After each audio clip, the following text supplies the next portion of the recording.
Yadier Molina officially back with the St. Louis Cardinals. Find out how his role will impact things in 2026 on today's episode of Locked On Cardinals.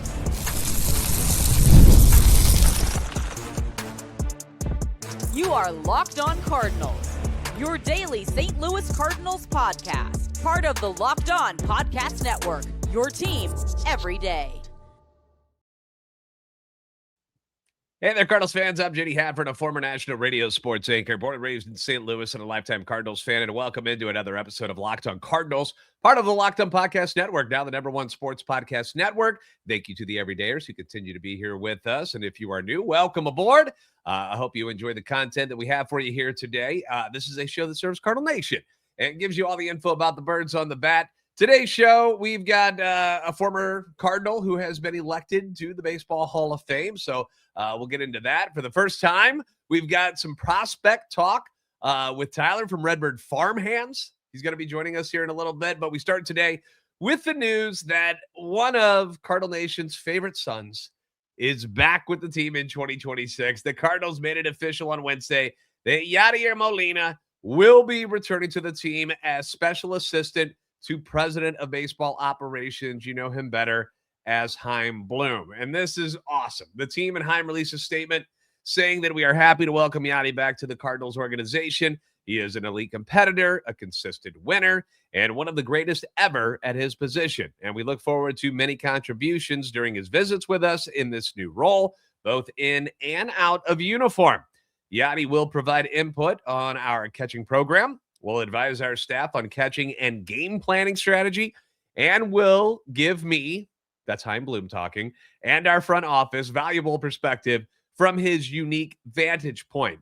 Perhaps most important, he will help us nurture in our players the high standards, attention to detail, and championship mindset that are so critical to winning.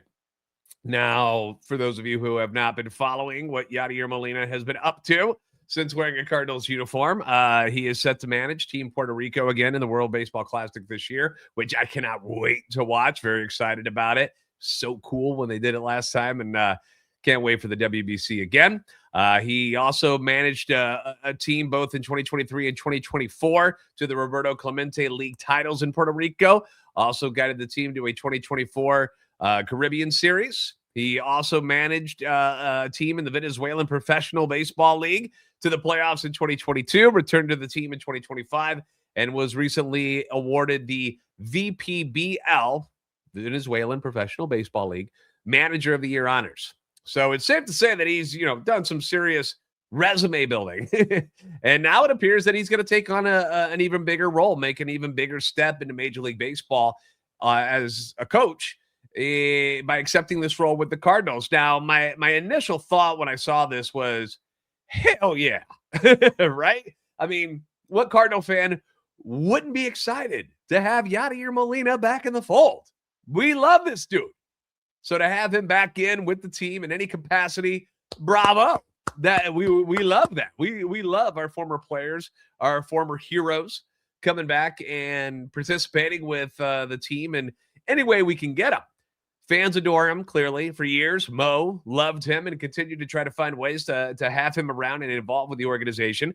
Oli and the coaching staff, they love him and have never been shy about their approval of him being in the dugout and around the team whenever they can get him. I imagine that the players love being around him. He's a living legend. It all makes sense. So I love it for the fans, for the team, and for the org in general. I also love that this has happened fairly swiftly in the new year. I mean, here we are on the 21st of January, and this is already done, which is great. We didn't really know how Yadi's relationship with Chaim Bloom was. Sometimes we forget, at least I do, that Chaim has actually been here behind the scenes for a couple of years now. At the winter warm-up, you could hear people when they would talk to him, hey, welcome to St. Louis. And he's like, yeah, I've been here. Like, we forget that Chaim Bloom has developed relationships and been a part of things the last couple seasons already, but now he's the guy in charge. So I am sure at some point or another, Chaim Bloom and Yadier Molina have crossed paths and have gotten to know each other. But Yadi, as you know, was Mo's guy.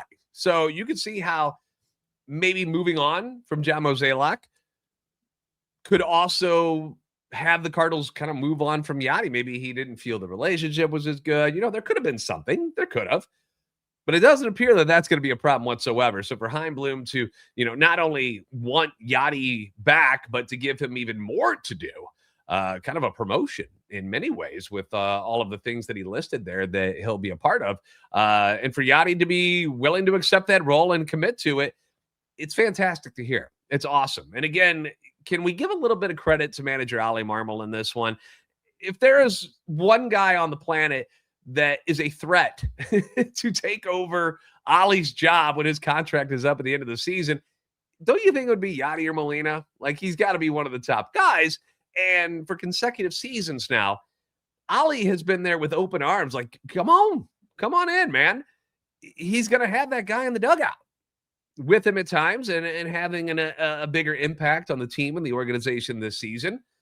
And we know Oli isn't the most popular guy among fans because the Cardinals haven't won as much since he's been in charge. But most of that, I don't really put on Oli. Sure, he was learning on the job, was the youngest manager in baseball at the time. But I feel like most of that, any of the issues that the Cardinals have really been because of the people above him not doing a very good job at maintaining what has made the Cardinals so good for so long in the first place. And that was player development and making smart trades. Had guys like Jack Flaherty, Alex Reyes, Dylan Carlson, Nolan Gorman, and Jordan Walker still here. But had these guys all worked out the way they'd hoped, maybe the Cardinals aren't in the situation that they are in right now. How would things look differently if, I don't know, if they hadn't traded away guys like Randy Arozarena and Adolis Garcia and Tyler O'Neill, Harrison Bader, Jordan Hicks, Tommy Edmonds, Sandy Alcantara, Zach Gallen. What would this franchise look like if those guys had still been around?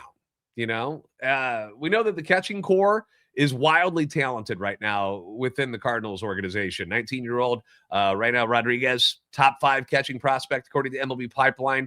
Leonardo Bernal won the minor league Gold Glove Award this past season as a catcher. Jimmy Crooks has been a top prospect for the Cardinals for a couple of years now and is looking to make an impact at the major league roster this year.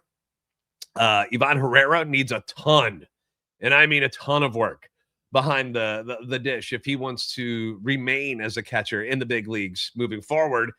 And who better to help these guys, right, than one of the greatest defensive catchers in baseball history, coming in now with an expanded role to help these guys, to teach these guys, expert tutelage.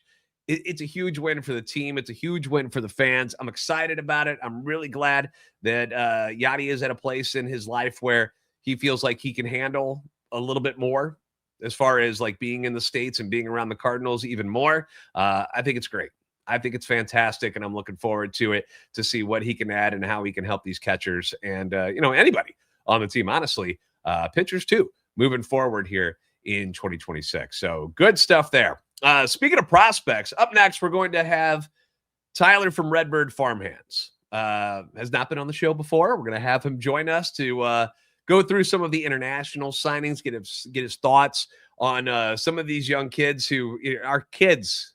These guys are 16 and 17-year-olds, man. But he does the studying, he watches the tapes, and he's all over it. So he can give us some insight on what these guys are going to be at some point in their careers and why the Cardinals have signed them. So we'll chat with him about those things, including the biggest catch of all for the Cardinals in the international signing class so far, and that is Emmanuel Luna. We'll be talking about it coming up next on Locked On Cardinals.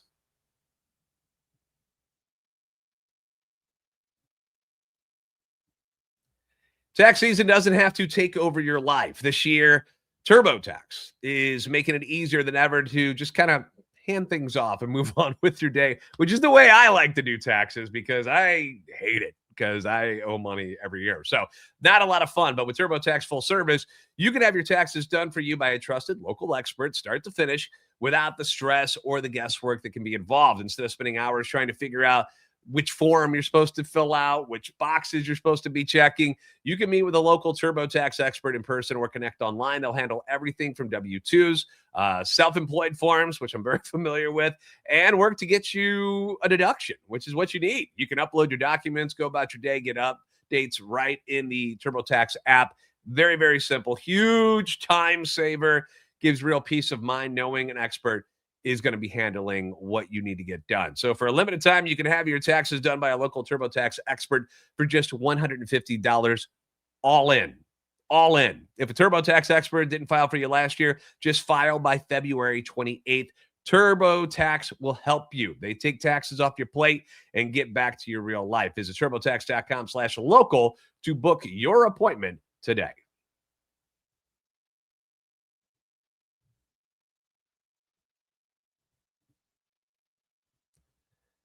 Thank you again for making Locked On Cardinals your first listen of the day. Thank you for making Locked On the #1 sports podcast network. You already live your team every day. Now, take it up a level and go ad-free. Join the Everydayer Club today and get Locked On Cardinals with no interruptions. Members-only Discord access to an ad-free audio feed for Locked On Cardinals, which is compatible with all your podcast places. You can be an invite to the members-only Locked On Everydayer Club Discord server, which includes a group chat just for listeners of this particular show. Other hosts pop in. We talk about other things going on in Major League Baseball. Obviously, you had the Bellinger signing today. We talked about Luis Robert getting traded last night to the Mets. So all of that was in there, and you get all this for just $5 a month or $50 a year. Go to LockedOnSCLCardinals.supercast.com or check the link in the show notes to learn more.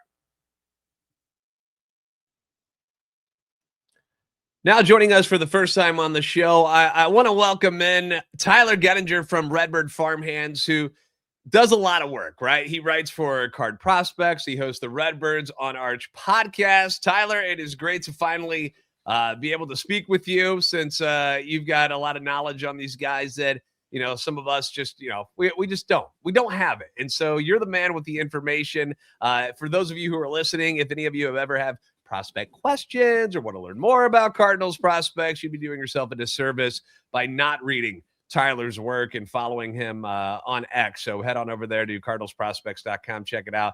Obviously, follow him on Redbird's Farmhands as well. So Tyler, thanks for coming in, dude. How are things with you today? I'm great, JD. This is a full term moment for me, because first podcast I ever watched around the Cardinals was Locked On back when Lucas was hosting. So this is a full circle moment for me for sure. Good old Lucas. Lucas got busy with life, man. He started doing some college stuff, and then he got married and making babies, and he had to hand things off to me. But he's doing really, really well. For those of you who were with the Locked On Network early on when Lucas was hosting things here at Locked On Cardinals. But no, it's great to have you, dude. Hope to have you on more, because you're one of these guys that, like, if you ever are online for fans that go online all the time, which most of us do, and you're always seeing you popping off talking about prospects and stuff, and you just have more knowledge about it than a lot of the people out there. And this is kind of your time to shine, dude, because the international signing period began last week on the 15th, and the Cardinals, they made quite a few signings. And I was talking about this earlier. I mean, these are kids. We're talking about 16, 17-year-old kids. But a lot of them have very bright futures, and none of them are bigger than Emmanuel Luna, who was listed inside the top 10 international prospects by MLB Pipeline this weekend at winter warm-up. They were talking about the international class and how big a deal he was, and how they actually had Luna in their personal rankings like he was a top 5 talent to them, not just top 10. So obviously they think very highly of him. 17 years old, listed at 6'2", 204 pounds. Right-handed hitting outfielder from Santo Domingo. The nickname Dominican Aaron Judge is something that's been put out there, which I feel bad for him, because you hate to put labels and predictions on somebody, especially something like that on a kid already. But what is your evaluation on what this kid is now? Like, why is he good now? Why is he considered such a special talent in this year's international class? Well, first off, JD, like you said earlier, these kids are 16 and 17, so this stuff can change fairly quickly. A guy can go from a no-name prospect like Raynel Rodriguez was, signing for $300K, and end up becoming, a top 20 prospect in all of baseball in my mind. So, but Luna, what makes Luna special is, you look at the size. Like, I kind of compared him to Joshua Baez in my recent article on the international stuff, because he just looks like a linebacker in college football. He doesn't look like a baseball player. And when you just listen to the sounds off his bat, it's crazy. The ball's whistling 110 miles an hour at 16 years old is, just incredible. But But yeah, he's big, physical. He can run well. I mean, most scouts project he'll steal some bases, be able to play center field at a high level. Now, what happens when he fills out his body and gets even more power? Maybe he goes to a corner outfield, but right now they're projecting him to stay in center. He's really athletic, and you see why the Cardinals are really excited about him. I mean, this guy has all the tools to be a future star one day for sure. Yeah, we got to see, you find little clips and videos of these kids online. And the one thing that I noticed about Luna when he was taken, and granted, it's batting practice, so you're supposed to be smoking the ball in the first place, but it's just such free and easy power. Like, it's not like, you see some guys and they're really jerking the bat to get through the zone to, hit it a long way, where he's just kind of, and there it goes. It just flies off his bat. One thing I did write in my write-up about him was he gets around his hip rotation. Like, he gets around so fast. Like, the hip rotation, the hand speed, like, everything is just lightning quick. And that's what lets him get to all that power at that size. All right, so we're very excited about him. A lot of people are hype about him, and you did mention, I do want to say this to the listeners as well, that sometimes these guys they get signed and they're not, they can come out of nowhere and become something even special. I was looking back a couple of years ago, I'm like, who was else in these international classes where guys like Juan Soto were like ranked 25th, 26th, something like that. So things can change, as you mentioned. So it's nice to be excited about some of these guys, but at the same time, it's a very unknown thing because you just don't know. They're just kids right now. 17-year-old shortstop Carlos Carrion is the next guy I want to talk about. Casual fans going to see, oh, he's a shortstop. We got one of those. Why are we doing this again? Well, one of the reasons why is because shortstops are usually the best athletes on the team and often transition to other positions, including the outfield. What are your thoughts on Carrion? Because he's not like Luna. He's a thin guy, but he's got a lot of athleticism, doesn't he?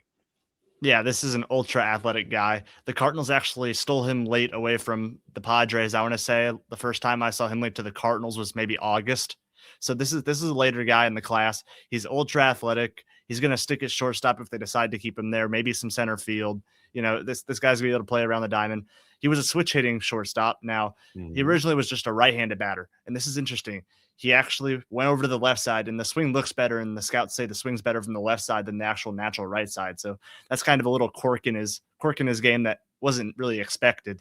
But I think this is a guy who obviously there's a little bit of clunkiness in the swing. I mentioned that in my article, that the swing still needs work, but you can see the athleticism and you can see the bat speed that's going to allow him to potentially be a good player if fully developed correctly by this new development team with the Cardinals. And from what I've read too, he's pretty awesome defensively already. Like he's a pretty slick infielder. So it's really kind of filling out, becoming an offensive guy is where he really needs more of the work than anything. But certainly an exciting talent there. The team also grabbed a few outfielders. One of them was Christopher Vargas, 17 years old. Another guy that he's got some girth to him already, 6'1", 200 pounds. What's Vargas working with that the Cardinals were attracted to? Vargas, this is interesting because a few years ago, his academy director said he was a top 10 outfielder in the class back in 2024. He's obviously slipped since then, more in that 75 to 100 range, according to some people. He's kind of athletic. He used to play center field. He might profile more as a corner outfielder now that he's filled out his body, but he gets to pull side power so easy. I mean, you watch all the videos and he's really able to get to that right-handed pull side power that Rainiel Rodriguez got to, that allowed him to be such a good prospect. So that's something that's intriguing about him. He's got a good arm. Like, this is an overall solid prospect all the way around. He doesn't have anything super flashy, but there's the base there to be a solid prospect for sure. Once again, we're talking with Tyler from Redbird Farm Hands. You can follow him on X, and you can also check out his work online as well at Cards Prospects. Talking about the international class here, let's switch it up to the pitching side of things a little bit, because if there's one thing that when I think Dominican Republic and I think international, I think about young guys with just cannons for arms. The pitchers, they seem to just, grow on trees in these places. You got a few names that you got some insight on. One of them is 16-year-old right-hander Rafael Moranta. What can you tell us about him? Moranta is interesting because he actually spent most of his youth in America, in Kissimmee, Florida, playing in PG tournaments. He's 6'6", according to Perfect Game. The Cardinals, when I looked it up, had him at 6'4", so he looks more like the 6'4" than the 6'6". The perfect game might have exaggerated the height a little bit there, but he sits in the low 90s, like 90 to 93, with a really wiry, like 6'4", 6'5", 150-pound frame. So there's pretty obvious projection there to add on some weight and add on some velocity. He had a perfect game score of 9, which is like really good. Like you're looking at high level D1, at that level in terms of, because it's on a scale of 10, obviously. So nine's a pretty solid player. He's proven himself on the American soil already. So that makes him just a little bit more intriguing than your normal Dominican guy that you don't really know much about. The fact that he's already been over in America is kind of assimilated with it. Should help the transition if he does make it stateside, 2028, 2029 range. Now, I mentioned this when we were texting earlier that one of the names that popped off to me was Emilio Jimenez, and it wasn't really his name that made made me double take for a second, but it was the height. Again, 16 years old, 6'7" already. Any insight into what the very tall Jimenez brings to the table? Because I hear 6'7" and 16-year-olds, and I'm like, what was this guy going to be 7 foot one day? Is this the next Randy Johnson coming up? What is this guy? Yeah, he's out of Blanco Academy, and I was reading some stuff on him. There's not much on him. I think there was like 1 or 2 posts I saw, but I think his nickname might be the Giraffe. Like, I don't know if they translated correctly from the Spanish to English, but like he's already 6'7". You look at the pictures, and he almost looks taller than 6'7". He might be like 6'9". Who knows? He's super tall, super lengthy. We'll see how the mechanics are. I actually haven't seen any video of him pitching, but we'll see if he can control the mechanics. When you get to those taller pitchers, that's really the main key, is can they stay within themselves? Because sometimes with having all that length, the mechanics can get all out of whack, and then the control won't be there. Kind of like Chen-Wei Lin had this past year. I mean, he's really tall, and the mechanics didn't get him well. So we'll see what Jimenez has, but if he can control himself, we might have a good pitcher on our hands.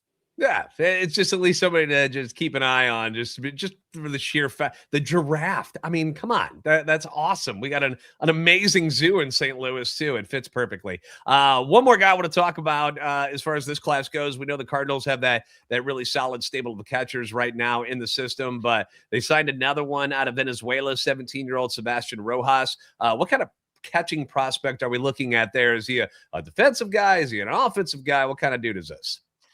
Yeah. So Rojas is the earliest pre-agreement I can find. So obviously these teams agree with these players sometimes, years in advance. And this guy, back to September of 2023, they had an agreement. So back when he was 13, 14 years old. And crazy. It's good and bad for me, right? Because once these guys get off the market or they get signed or pre-agreement with the team, they almost stop producing video of them. It's like my hitting videos of him are like back when he was 13 or 14, and the academy really hasn't shown me. He's in T-ball doing his thing still. Yeah. So it's like I don't have any newer video of him hitting. Now a separate account posted some of him catching, and that's kind of his forte. He's going to be a really good defensive catcher, really fast pop time. He looks to be a really good framer, so he's probably going to be a defensive first guy. Baseball America said he was a bat to ball type of guy over power. So we'll see where the hitting's at, but he's projected to be a defensive first guy for sure. Okay. Well, again, with the international class and these kids, it's usually 4 or 5, 6 years down the road before we really see any sort of impact out of them. Maybe with Luna being as highly touted as he is, things work out a little bit earlier. We have seen guys obviously come from other teams like Juan Soto and Rodriguez and Seattle. I mean, there's plenty of guys that start young and are able to make an impact at the major league roster earlier than thought of. But, you just got to kind of be, I hate using that P word because we're all sick of it, but you got to be a little patient with these guys because, again, they are 16 and 17 years old. Now, real quick, as far as players who were with the Cardinals already, all right, we know about the J.J. Weatherholts and the Liam Doyles. You mentioned Rodriguez, Leonardo Bernal, Joshua Baez you brought up. Card's got a pretty nice crop of talent in the system, but who are some names that maybe aren't getting the headlines that these guys are getting, but could, in your opinion, make a decent impact with the team sooner rather than later? The first name that comes to mind for me is Luis Gastelum. He's a right-handed Mm. relief pitcher. He was at Springfield this past year, basically served as their closer. He strikes out the world because he has this Devin Williams that'll be the comp for the changeup. It's a bunny. I don't even know how to describe it. It's an insane unicorn pitch. That's probably the best way to describe it. It's a unicorn pitch that no one else has. The secondaries and the fastball aren't the best, but he can almost ride that changeup to MLB success, assuming that when he switches over to the MLB ball at AAA, that changeup shape stays as it is, because it's just a ridiculous pitch. And I think he could be a back end of the bullpen type of guy with that pitch just in itself. It's just an insane pitch. Who else? Yeah, we got to see him a little bit in spring training too, and he's got the nice flowy locks coming out of the back of the hat and stuff too. So yeah, he's certainly an interesting one, because I always say this too. It seems like all the teams and fans, they want to see triple digits all the time. But what is it that, like, as Cardinals, when we watch them play guys and when they go up against some soft tosser and they're like, why can't they hit this dude? Because they don't see that very often. And so if you got something like Gastelum does with that changeup, that is something that nobody else possesses, and is going to make him that much more effective at the big league level when he finally gets there. So certainly a good one there. Anybody else? One name, when you're really looking at these guys, it's more relief pitchers that I kind of think of, like, who can make an impact this year that you don't expect. Michael Watson's another name that I'll call it. He rose 3 levels this year, all the way from Palm Beach all the way to Springfield. He's a left-handed pitcher that kind of throws at a weird angle, has a good rising fastball that is just destroying hitters in the lower minors. We'll see how he does once he gets to AAA. But he's interesting because he was undrafted free agent out of that 2024 class. And he's really just risen and becoming one of the better prospects out of that class, honestly. So I'll be very interested to see how he rises. Maybe he has that Matt Swansing type of breakout where he starts at AA and finishes in the majors next year. So Michael Watson's definitely a name I'd be watching.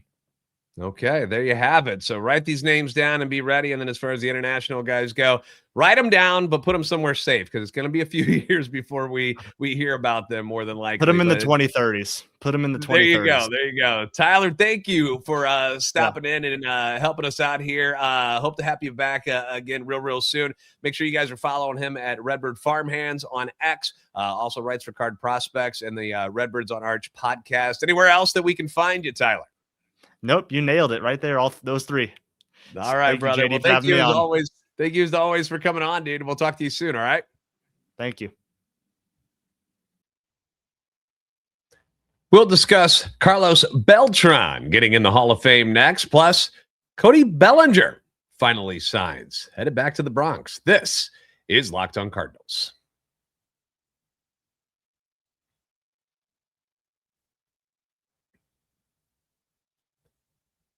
Thank you again for making Locked on Cardinals your first listen of the day. And thank you for making Locked on the #1 sports podcast network. All right, let's talk about Carlos Beltran. Former Cardinal, Carlos Beltran, a longtime Brave center fielder, Andrew Jones, were both elected into the National Baseball Hall of Fame by the Baseball Writers Association of America this week. This was Beltran's 4th time on the ballot, Jones's 9th. They'll be joining Jeff Kent and getting inducted into Cooperstown coming up in July.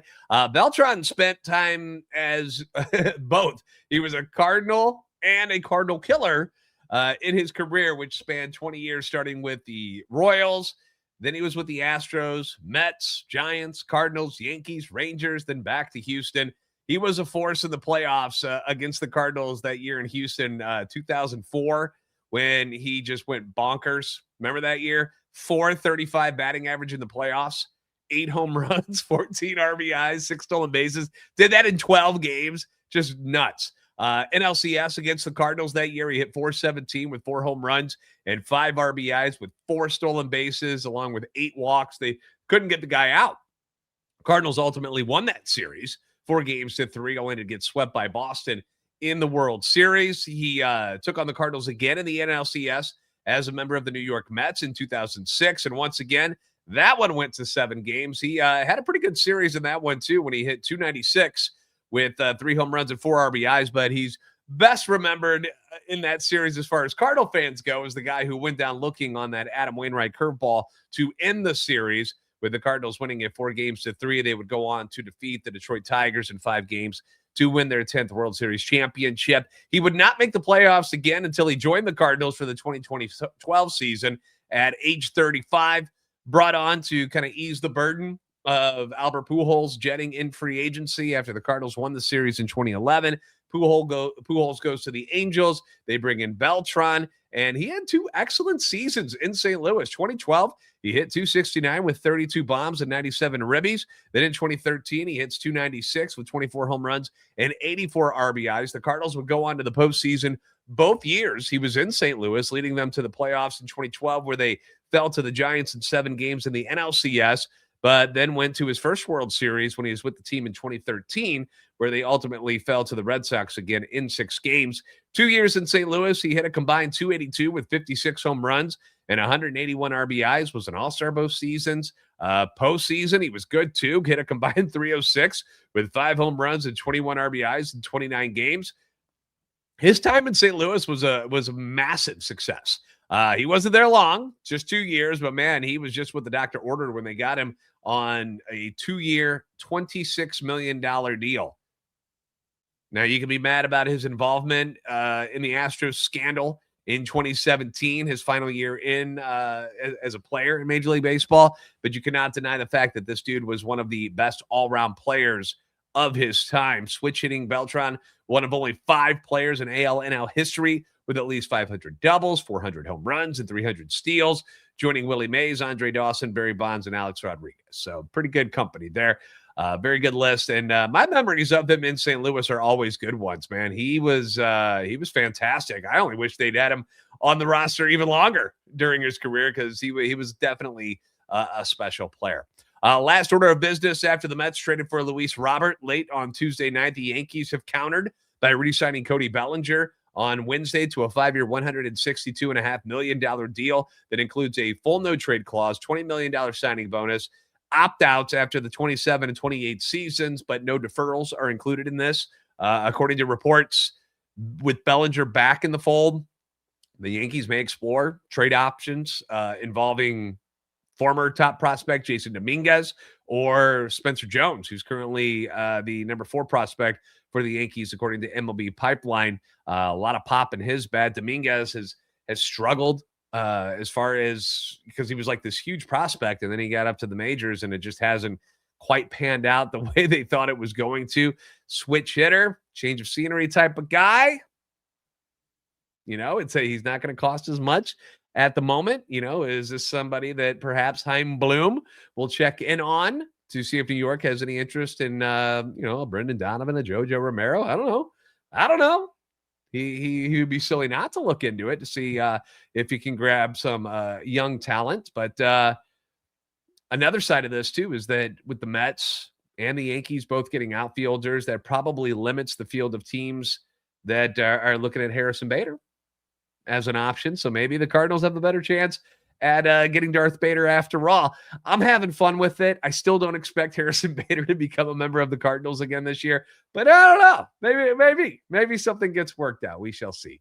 Thanks for making Locked On Cardinals your first listen every day. If you haven't already, give us a follow on X at @LO_Cardinals and at JD Sports Radio. We're on TikTok and Instagram at Locked On Cardinals. Like, subscribe on YouTube. Help our channel and love for the Cardinals grow. If you never miss an episode, a reminder that the Everydayer Club is built just for you. Get Locked On Cardinals ad-free, plus members-only Discord access and more. Head to LockedOnSTLCardinals.supercast.com to join that club. For those of you on video, we'll send you to the first ever 24/7 National Locked On Podcast Network YouTube channel. On audio, make sure your second listen is Locked On MLB with our guy Sully. You're the best fans of baseball for a reason. We'll see you next time on Locked On Cardinals.